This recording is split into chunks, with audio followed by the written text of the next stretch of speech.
Ladies, gents, and things that go bump, I present to you the Wendigo. This lovely, snow-loving cryptid's myth is actually estimated to be about 8,000 years old, older than the pyramids, born from Algonquin starvation horrors. So, how is it created? Well, you humans turn into one by cannibalism. Skin stretches tight, bones stick out, and hunger never ends.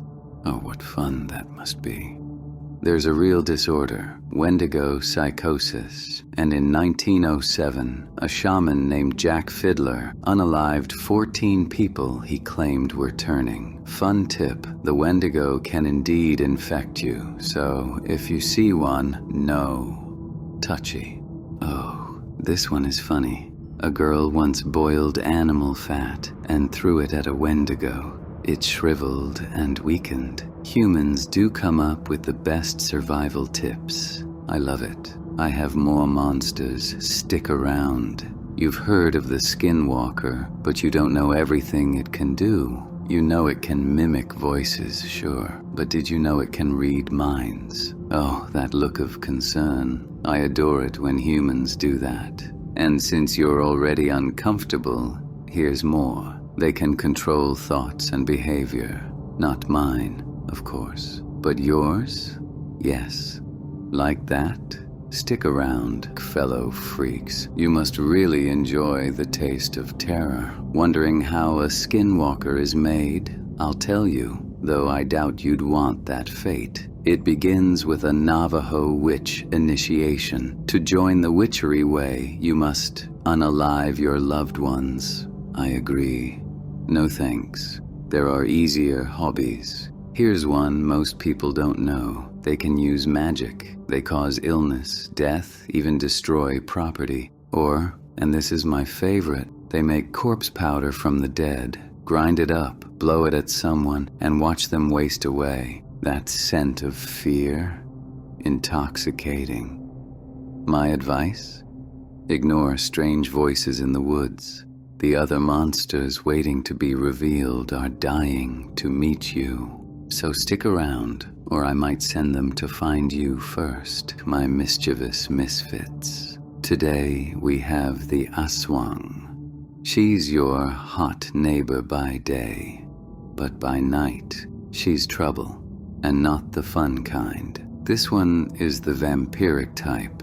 Yes, there are different kinds. Think of her as a harpy vampire hybrid. And no, that's not a creative insult, though I could make a few for you if you'd like. To her, humans are basically walking milkshakes. She slurps the good stuff right out of you, but don't worry, everything has a weakness, except me, of course. For this fetus-slurping harpy vampire, the trick is simple.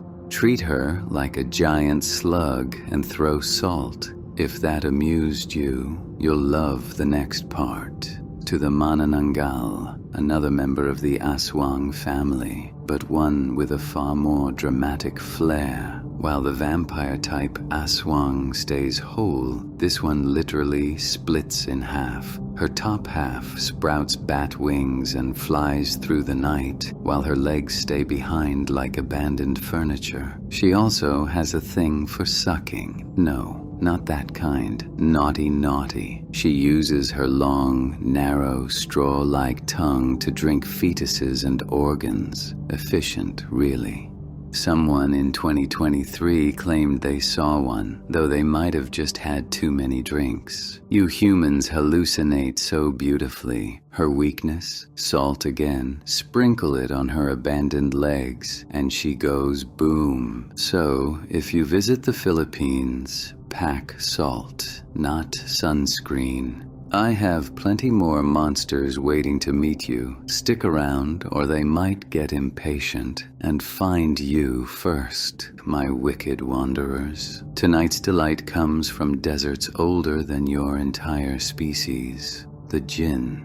You humans like to imagine them as wish-granting blue cartoon men, adorable and painfully wrong. Jinn are beings of smokeless fire, older, stronger, and far less patient than you. They live alongside you, watching, whispering, waiting, and sometimes borrowing your voice. Some can shapeshift, some can slip through walls, some can twist luck until you swear the universe hates you. But don't worry, they only torment people who attract their attention. And look at you, standing out so nicely. If that made your spine itch, good. There are different types, of course: Marid, Ifrit, Ghoul, and more. Not that you'll remember any of those names when one is breathing down your neck. Some lurk in ruins, some guard treasure, some cling to humans like parasites. Jinn possession. Oh, it's a thing, and they don't need your permission. They also love bargains, but their deals make monkeys' paw stories look tame. Here's your survival tip: don't speak to shadows that speak back. I have plenty more monsters waiting for you. Stay close, or something unseen might get to you first. Tonight we venture into the dark Slavic forests to meet a legend with iron teeth, Baba Yaga. Imagine a witch so old she remembers when your ancestors still worshipped rocks. She lives in a hut that stands on giant chicken legs. Yes, really. Your species didn't invent weird,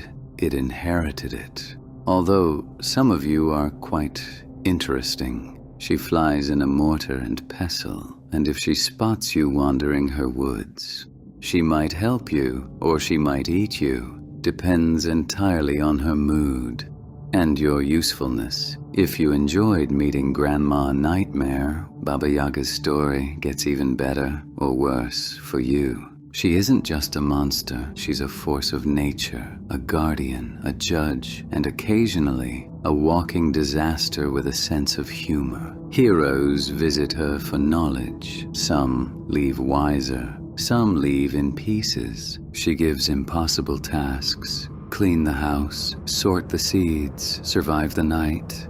And if you succeed, she might spare you. Oh, and her fence, decorated with skulls, human ones. She lights them up like porch lanterns. Festive, isn't it?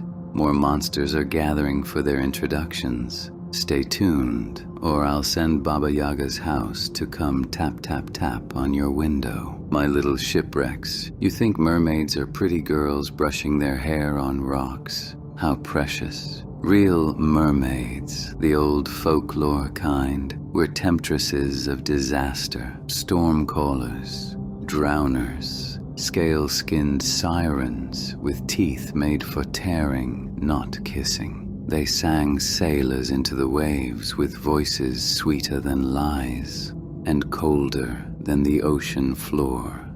But don't worry, they only drag down the ones who listen. Ready to swim deeper into mermaid lore? Good. You're already in too far to turn back. You humans think mermaids started with Disney and bad sailor tattoos. Adorable, truly. But these shimmering nightmares are ancient. Mesopotamia, one of your very first civilizations, had a merfolk deity long before your species discovered soap. The Greeks, the Chinese, the Celts, the Arabs, the Japanese, every culture peered into the water and imagined something beautiful and absolutely lethal staring back. Some mermaids blessed fishermen, others smashed ships for fun. Some dragged souls to the deep, others protected rivers, lakes, and seas like jealous gods. A worldwide obsession, and not a single one of them wanted to kiss you. Stick around for what's next, my little minnows, or something old, scaly, and hungry might decide you look like a snack. This next creature doesn't kill you, she just lets you know it's your turn.